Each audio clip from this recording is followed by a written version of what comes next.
ஊக்கமருந்து என்பது தடகள செயல்திறனை மேம்படுத்த தடை செய்யப்பட்ட பொருட்கள் அல்லது முறைகளின் பயன்பாடு ஆகும்.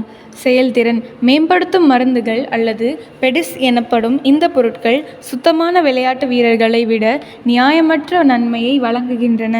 ஊக்கமருந்து நியாயமான விளையாட்டு மற்றும் விளையாட்டு திறன் ஆகியவற்றின் அடிப்படை கொள்கைகளை மீறுகிறது. இது போட்டியின் ஒருமைப்பாட்டை குறைமதிப்பிற்கு உட்பட்டு மற்றும் தடகள சாதனைகள் மீது நிழலை ஏற்படுத்துகிறது.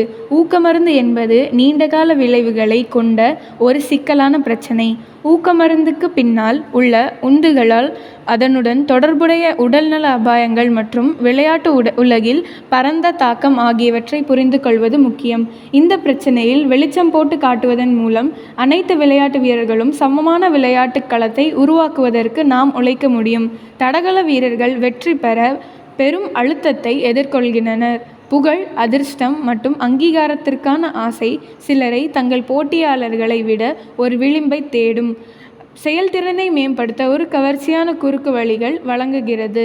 விளையாட்டு வீரர்கள் கடினமான பயிற்சி பெறவும் விரைவாக மீட்கவும் மற்றும் சிறந்த முடிவுகளை அடையவும் அனுமதிக்கிறது. விளையாட்டுகளின் போட்டி தன்மையானது விளையாட்டு வீரர்கள் ஊக்கமருந்து பயன்படுத்துவதாக சந்தேகிக்கப்படும் போட்டியாளர்களுடன் தொடர்பு கொள்ள நிர்பந்திக்கப்படும் ஒரு உயர் பங்கு சூழலை உருவாக்குகிறது.